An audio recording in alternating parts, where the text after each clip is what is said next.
তাত 3 অধ্যায়। অৰ্জুনে ক'লে, হে জনাৰ্দন, তোমাৰ মতে যদি জ্ঞান সকাম কৰ্মতকৈ শ্ৰেষ্ঠ, তেনেহ'লে হে কেশৱ, মোৰ ভয়ংকৰ কৰ্মত নিয়োজিত কৰিব খুজিছা কিয়? তুমি সজাই পৰাই কিছুমান কথা কৈ যেন মোৰ বুদ্ধিক মোহিত কৰি পেলাইছা। সেইকাৰণে সেই কথাটোকে নিশ্চিতভাৱে কোৱা, যাৰ দ্বাৰা মোৰ মংগল হয়। ভগৱান শ্ৰীকৃষ্ণই ক'লে, হে নিষ্পাপ, এই সংসাৰত 2 প্ৰকাৰ নিষ্ঠাৰ কথা মই পূৰ্বতে কৈছিলোঁ। তাৰ ভিতৰত সংখ্যাযোগীসকলৰ নিষ্ঠা জ্ঞান যুগত আৰু যোগীসকলৰ নিষ্ঠা কৰ্মযুগত হয়। মানুহে কোনো কৰ্ম আৰম্ভ নকৰাকৈ নিষ্কৰ্মত্যাগ অৰ্থাৎ যোগনিষ্ঠাক নাপায়। আকৌ কৰ্ম ত্যাগ কৰিলেই সিদ্ধি অৰ্থাৎ সংখ্যা নিষ্ঠাক পাব নোৱাৰে। কোনো প্ৰাণীয়ে কেতিয়াও এক মুহূৰ্তত বিনা কৰ্ম থাকিব নোৱাৰে, কাৰণ গোটেই প্ৰাণী জগত প্ৰকৃতিজাত গুণত অৱশ হৈ কৰ্ম কৰাৰ কাৰণে বাধ্য হয়। যি মূঢ় বুদ্ধিসম্পন্ন পুৰুষে সকলো কৰ্মেন্দ্ৰিয়ক বাহ্যিকভাৱে জোৰকৈ নিয়ন্ত্ৰণলৈ আনি মনেৰে সেই ইন্দ্ৰিয় গ্ৰাহ্য বিষয়ক চিন্তা কৰি থাকে, সেইজনকে মিথ্যাচাৰী বুলি কোৱা হয়।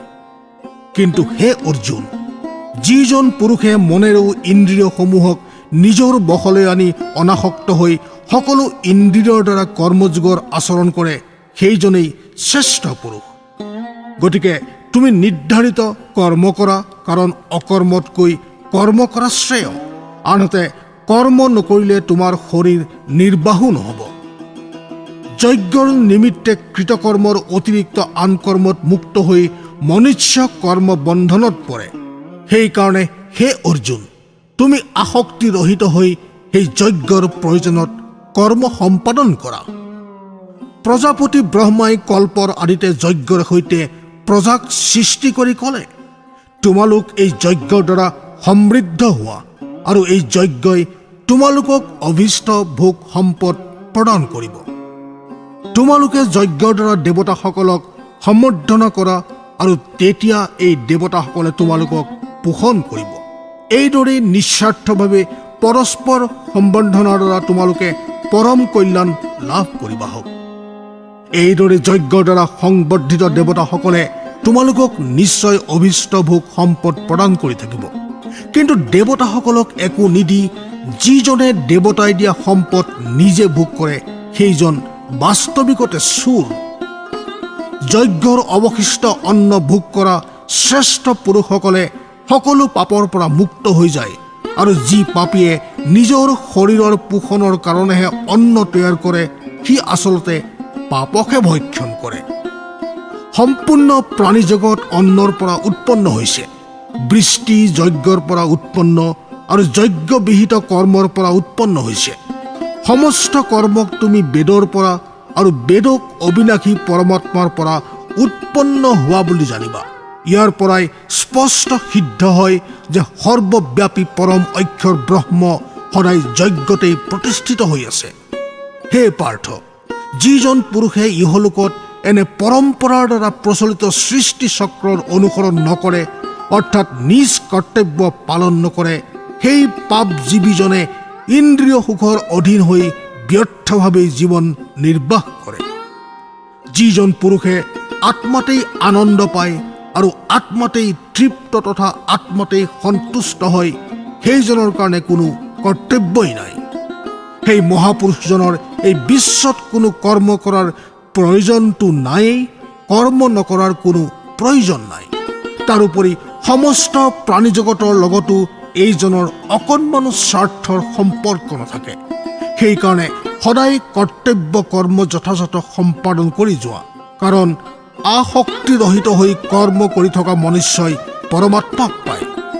জনকাদি জ্ঞানী ৰজাসকলেও আসক্তিৰহিত কৰ্মৰ দ্বাৰাই পৰম সিদ্ধি লাভ কৰিছিল। সেইকাৰণে লোককল্যাণৰ পিনে লক্ষ্য কৰি তুমিও কৰ্ম কৰা উচিত। শ্ৰেষ্ঠ জ্ঞানীজনে যি আচৰণ কৰে, অন্য সাধাৰণ পুৰুষে তাক অনুসৰণ কৰে। সেইজনে যিহকে প্ৰমাণ কৰি দিয়ে, মানুহে তাকে অনুসৰণ কৰি থাকে।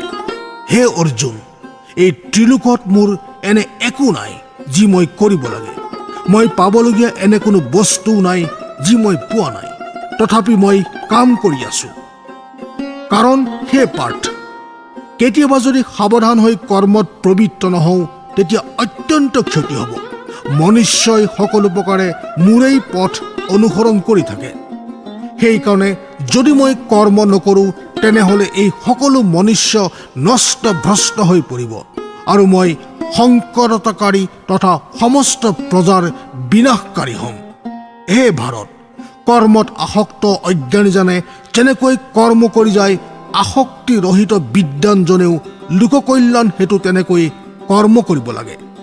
পৰমাত্মাত অটলভাৱে স্থিত হৈ থকা জ্ঞানী পুৰুষৰ কাৰণে এয়া উচিত যে সেইজনে যেন শাস্ত্ৰবিহিত কৰ্মত আসক্তি সম্পন্ন অজ্ঞানীসকলৰ বুদ্ধিত ভ্ৰম অৰ্থাৎ কৰ্মত অশ্ৰদ্ধা উৎপন্ন নকৰে, অথচ নিজে শাস্ত্ৰবিহিত সকলো কৰ্ম সম্পাদন কৰি থাকি সেইসকলৰ দ্বাৰাও তাকে কৰোৱায়। বাস্তৱত সকলো কৰ্মই সকলো প্ৰকাৰে প্ৰকৃতিক গুণৰ দ্বাৰাই সম্পন্ন হয়। যাৰ অন্তঃকৰণ অহংকাৰৰে ভৰা সেই অজ্ঞানীজনে ময়েই কৰ্তা বুলি ধাৰণা কৰি থাকে। কিন্তু হে মহাবীৰ, গুণ বিভাগ আৰু কৰ্ম বিভাগৰ তত্ত্বৰ বিষয়ে জনা জ্ঞান যোগীয়ে সম্পূৰ্ণ গুণবিলাকত আৱৰ্তিত হৈ আছে বুলি জানি তাৰ প্ৰতি আসক্ত নহয়। প্ৰকৃতিৰ গুণত অত্যন্ত মোহিত হোৱা মনুষ্যই গুণত আৰু কৰ্মত আসক্তি ৰাখে। সেইটো সম্পূৰ্ণৰূপে বুজি নোপোৱা অজ্ঞানীজনক সম্পূৰ্ণভাৱে জনা জ্ঞানীজনে কেতিয়াও বিচলিত কৰা উচিত নহয়। অন্তৰ্যামী পৰমাত্মাৰূপী মোতে অৰ্পিত চিত্ত হৈ সম্পূৰ্ণ কৰ্মক মোতে অৰ্পণ কৰি বাসনা ৰহিত, মমতা ৰহিত আৰু সুখ সন্তাপ ৰহিত হৈ যুদ্ধ কৰা। যিসকল পুৰুষে দুখৰ দৃষ্টি ৰহিত আৰু শ্ৰদ্ধাযুক্ত হৈ মোৰ এই মতক সৰ্বদা অনুসৰণ কৰে, তেওঁলোকেই সমস্ত কৰ্ম বন্ধনৰ পৰা মুক্তি পায়। কিন্তু যি পুৰুষে মোক দোষাৰোপণ কৰি মোৰ এই মতৰ বিৰুদ্ধে চলে অৰ্থাৎ মতৰ অনুসাৰে নচলে, সেই মূৰ্খক সম্পূৰ্ণ জ্ঞান বিমূঢ় আৰু বিনষ্ট বুলি জানিবা। সকলো প্ৰাণীয়ে প্ৰকৃতিৰ দ্বাৰা চালিত অৰ্থাৎ নিজৰ স্বভাৱৰ বশ হৈ কৰ্ম সম্পাদন কৰে। জ্ঞানীসকলেও নিজৰ প্ৰকৃতি অনুসৰি কৰ্তব্য কৰে। এনেকুৱা স্থিতিত কাৰোবাৰ নিগ্ৰহে কি কৰিব? ইন্দ্ৰিয়ৰ বিষয়ত অৰ্থাৎ প্ৰত্যেক ইন্দ্ৰিয় বিষয়ৰ লগত ৰাগ আৰু দেশ লুকাই থাকে।